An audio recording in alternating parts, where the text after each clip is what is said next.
Oi, gente, bom dia. Vamos dar início a mais uma aula de história, mas antes disso, umas diquinhas de estudos. Procure um lugar calmo, bem arejado e silencioso. Tenha sempre perto de você um estojo contendo seu lápis e borracha. Tenha sempre ao seu lado seu material didático, ou seja, seu livro de história e seu caderno.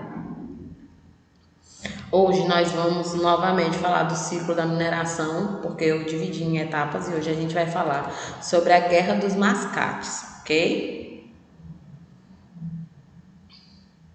A Guerra dos Mascates foi um confronto armado ocorrido na capitania de Pernambuco entre os anos de 1709 e 1714, envolvendo os grandes senhores de engenho de Olinda e os comerciantes portugueses do Recife, pejorativamente denominados como mascates devido sua profissão. Não obstante, apesar do sentimento autonomista e anti-lusitano dos pernambucanos de Olinda, que chegaram até mesmo a propor que a cidade se tornasse uma república independente, este não foi um movimento separatista.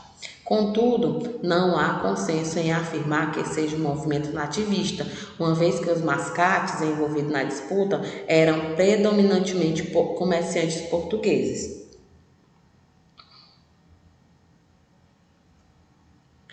As principais causas e consequências da Guerra dos Mascates deve ser vista como um conflito pelo poder político local, sem qualquer reivindicação social. Na realidade, foi uma disputa entre Olinda, que detinha o poder político, e Recife, detentora do poder econômico, pela supremacia da capitania de Pernambuco. De fato, era evidente a ascendência do comércio em relação à produção colonial, posto que a atividade comercial enriquecia os portugueses, dando-lhes o controle de todo o comércio na região, às custas do empobrecimento de latifundiários de Olinda, os quais contraíram dívida para manter sua produção. Contudo, a queda internacional nos preços do açúcar impossibilitava os senhores de engenho de honrar aquelas dívidas. Por sua vez, a coroa vendia o direito de cobrança destes débitos aos arrematadores de Recife, os mascates portugueses, que lucravam com os juros dos devedores de Olinda. Para agravar a situação, os senhores de engenho não aceitavam a emancipação político-administrativa do Recife, posto que era uma grande fonte de arrecadação de impostos de Olinda.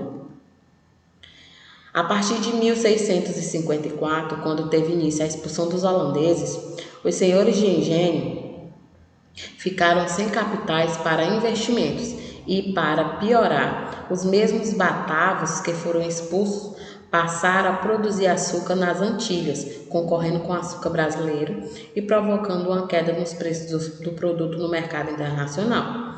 Assim, enquanto Olinda declinava e sofria com as consequências das guerras que expulsaram os holandeses, Recife enriqueceu e se tornou um importante centro comercial em função do seu porto, considerado um dos melhores da colônia. Em 1703, os comerciantes de Recife conseguiram o direito de representação na Câmara de Olinda, mas somente em 1709 é que solicitam à coroa portuguesa que o povo se tornasse vila, o que foi concedido. Naquele mesmo ano, os moradores de Recife estabeleceram o Pelourinho e o prédio da Câmara Municipal, tornando-se oficialmente autônomos em relação a Olinda.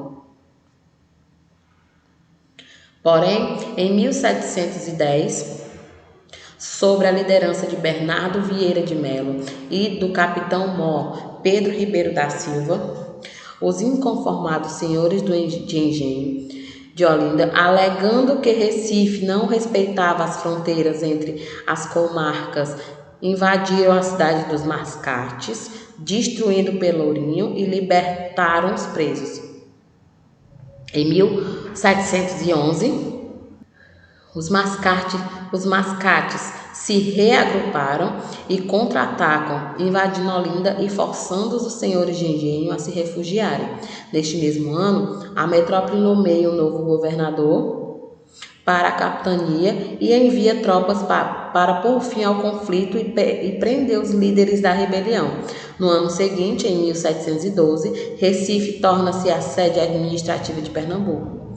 Em 1714, o rei Dom João V concede anistia aos envolvidos no confronto, permitindo ainda que os senhores de engenho de Olinda mantivessem todas suas propriedades e tivessem o perdão das dívidas em troca de não realizarem novas agressões. Com o ato de Gomes Freire, o novo governador, os políticos que haviam sido depostos na revolta tiveram seus cargos restituídos, os envolvidos na revolta foram caçados, presos e julgados. A respeito dos irmãos Beckham, Manuel foi condenado à força em 1685 por ter liderado o movimento. Seu irmão Tomás foi condenado ao desterro, ou seja, foi expulso da sua terra. Os demais participantes e apoiadores da revolta também não foram deixados de lado. Foram investigados, julgados e tiveram a pena de prisão perpétua.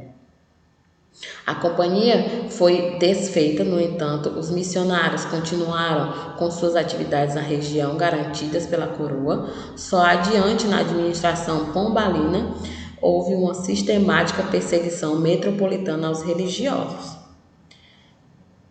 Em 1710, os senhores de engenho de Olinda, sob a liderança de Bernardo Vieira de Melo, o capitão-mor Pedro Ribeiro da Silva, invadiram a cidade, destruíram Pelourinho e todos foram presos. O argumento utilizado por eles era de que Recife não estava respeitando os limites estabelecidos entre as comarcas.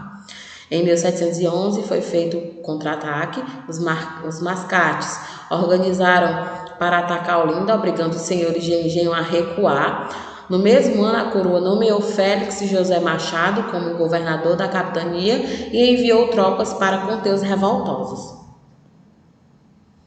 O fim da Guerra dos Mascates. No ano seguinte, em 1712, Recife tornou-se a sede administrativa do município. Além disso, manteve sobre as propriedades dos olindenses e perdoou as dívidas sobre as condições de que eles não fizessem novos ataques. Para apaziguar o fato de ter demonstrado explicitamente o favorecimento da coroa aos comerciantes portugueses na colônia, os envolvidos na Guerra dos Mascates foram anistiados e foi determinado que o capitão-mor deveria ficar 6 meses em cada comarca. Ok, galerinha? A nossa aula termina aqui, mas se vocês tiverem alguma dúvida e quiserem rever nossas aulas, acesse o nosso site www.escolapequenospassos.com.br. Lá vocês terão todo o acesso ao nosso conteúdo e não esqueça, galera, de acessar a nossa agenda eletrônica. Lá diariamente é postada as atividades diárias de vocês. Eu desejo a vocês um bom dia de estudos e até a próxima aula.